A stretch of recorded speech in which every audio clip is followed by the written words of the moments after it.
Hello friends, welcome back to Jomon's kitchen. ഇന്നിവിടെ തയ്യാറാക്കുന്നത് ഒരു 2 കിലോ കൊഞ്ചിൻ്റെ റോസ്റ്റാണ്. അന്നേരം നമുക്ക് ഈ കൊഞ്ചിനെ എല്ലാം ഒന്ന് ക്ലീൻ ചെയ്തെടുക്കാം. വീഡിയോയിലേക്ക് കിടക്കാം.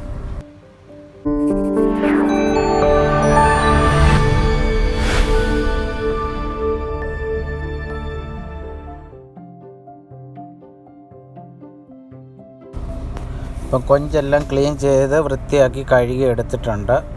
അതിൽ 2 കിലോ കൊഞ്ചുണ്ടായിരുന്നു. ഒരു ഉരുളി നിറയെ ഉണ്ടായിരുന്നു. ഇപ്പോൾ ഒരു 1/4 ഭാഗമേ ഉള്ളൂ. ഒരു 750 ഗ്രാം കാണും. ഇനി നമുക്കിതിലേക്ക് മസാലകൾ ഇട്ട് കൊടുക്കാം മിക്സ് ചെയ്യാനുള്ള. അന്നേരം ഞാൻ മസാല 1 ടീസ്പൂണ് മഞ്ഞൾപ്പൊടി ഇട്ടിട്ട് കൊടുത്തിട്ടുണ്ട്. 1 ടേബിൾ സ്പൂണ് മുളക് പൊടിയും 1 ടേബിൾ സ്പൂണ് കുരുമുളക് പൊടി ഇട്ട് കൊടുത്തിട്ടുണ്ട്. ഇനി നമുക്കൊരു ശകലം ഉപ്പുകൂടി ഇട്ട് കൊടുത്തേമിച്ച് ഇതെല്ലാം നല്ലതുപോലെ ഒന്ന് മിക്സ് ചെയ്തെടുക്കാം. 1 ടീസ്പൂൺ ഉപ്പ് കൂടി ഇട്ട് കൊടുത്തിട്ടുണ്ട്. ഇനി നല്ലതുപോലെ മിക്സ് ചെയ്തെടുക്കാം. നല്ലതുപോലെ മിക്സ് ചെയ്യുമ്പോൾ എല്ലാ ഭാഗത്തും പിടിക്കണം. ഇനി ഇത് റെസ്റ്റ് ചെയ്യാൻ വെക്കാം. നമുക്കൊരു 1 മണിക്കൂർ ഫ്രിഡ്ജിനകത്തേക്ക് വെക്കാം. അന്നേരം പെട്ടെന്നായി കിട്ടും. ചട്ടി അടപ്പത്ത് വെച്ച് കൊടുത്തു, ചൂടായിട്ടുണ്ട്. ഇനി നമുക്കതിലേക്ക് വെളിച്ചെണ്ണ ഒഴിച്ചു കൊടുക്കാം. വെളിച്ചെണ്ണയിലാണ് നമ്മൾ ഫ്രൈ ചെയ്തെടുക്കുന്നത്.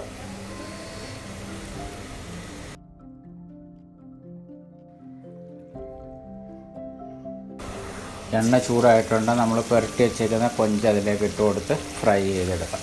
എല്ലാം നല്ല രീതിയിലൊന്ന് മുരിഞ്ഞ് കിട്ടത്തക്കോണം ഒരു 80% വറുത്തെടുക്കാം. ഫുള്ളങ്ങ് മുട്ടിക്കാതെ. പിന്നെ നമ്മൾ സവാള ഇതെല്ലാം ഇട്ട് റോസ്റ്റ് ചെയ്യുന്നുണ്ട്. അന്നേരം ഫുള്ള് വേവാകണ്ട. ഒരു 80% ആയി കഴിഞ്ഞാൽ നമുക്ക് കോരിയെടുക്കാം.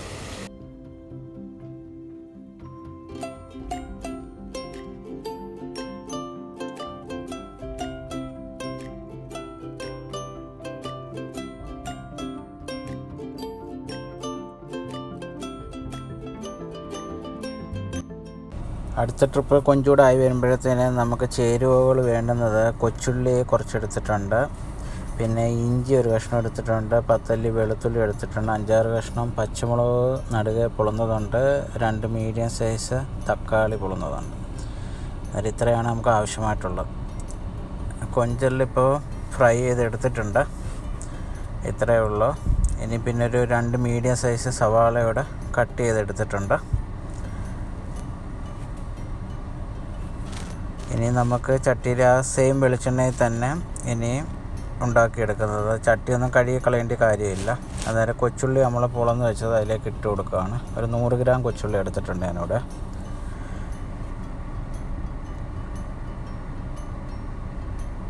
ഇനി ഇഞ്ചി അതിലേക്ക് ഇട്ട് കൊടുക്കാം. വെളുത്തുള്ളി ഇട്ട് കൊടുക്കാം.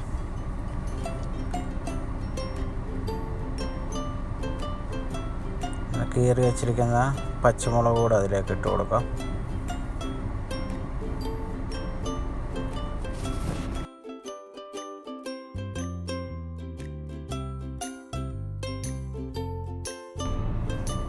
നല്ലതുപോലെ ഒന്ന് ഇളക്കി കൊടുക്കാം. ഇനി ഒരു ശകലം വെളിച്ചെണ്ണ ഒഴിച്ച് കൊടുത്തിട്ടുണ്ട്. സവാള ഇടേണ്ടതുണ്ട്. സവാളയുടെ നമുക്കൊന്ന് വഴണ്ട് കിട്ടേണ്ടതുണ്ട്. ശകലം വെളിച്ചെണ്ണയോടെ ചേർത്തിട്ടുണ്ട് അതിലേക്ക്.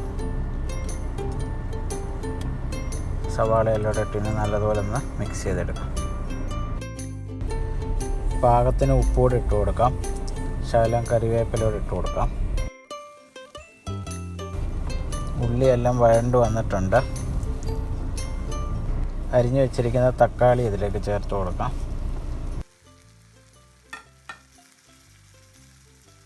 തക്കാളി വഴണ്ട് വന്നിട്ടുണ്ട്. ഇനി നമുക്കൊരു 1/4 ടീസ്പൂണ് മഞ്ഞൾപ്പൊടി ഇട്ട് കൊടുക്കാം. 1 ടീസ്പൂണ് കുരുമുളക് പൊടിയും 1/2 ടീസ്പൂണ് ഗരം മസാല പൊടിച്ചതോടെ ഇട്ട് കൊടുക്കാം. ഇനി മുളക് പൊടിയും 1 ടീസ്പൂൺ ഇട്ട് കൊടുക്കാം. ശകലം കായപ്പൊടിയുടെ നമുക്ക് ചേർത്ത് കൊടുക്കാം. ഇനി എല്ലാം കൂടി അതിന് ശേഷം നല്ലതുപോലെ ഒന്ന് മിക്സ് ചെയ്തെടുക്കാം. ഇനി ഒരു ഗ്ലാസ് വെള്ളം തിളപ്പിച്ചതോടെ അതിലേക്ക് ചേർത്ത് കൊടുക്കാം. നമുക്ക് ആ കൊഞ്ചെല്ലാം ഒന്ന് വെന്ത് കിട്ടണം. ആ വെള്ളത്തിൽ കിടന്ന് നമ്മൾ കുറുക്കിയാണ് എടുക്കുന്നത് ഡ്രൈ ആയിട്ട്. അത് കൊഞ്ചെല്ലാം ശരിക്കൊന്ന് വെന്ത് കിട്ടാൻ വേണ്ടിയാണ് ശകലം വെള്ളമോടെ ചേർത്തത്. ഇനി ഒന്ന് അടച്ച് വെച്ചൊരു 5 മിനിറ്റ് ഒന്ന് തിളപ്പിച്ചതിന് ശേഷം പിന്നെ നമുക്ക് കൊഞ്ചതിലേക്ക് ചേർത്ത് കൊടുക്കും.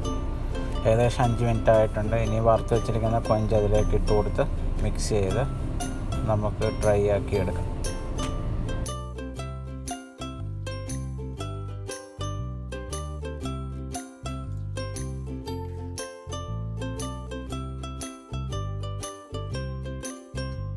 ഏകദേശം ഒരു 15 മിനിറ്റ് അടച്ച് വെച്ച് വേവിച്ച് അന്നേരം വെള്ളമെല്ലാം പറ്റി നല്ലതുപോലെ കുറുകി വന്നിട്ടുണ്ട്.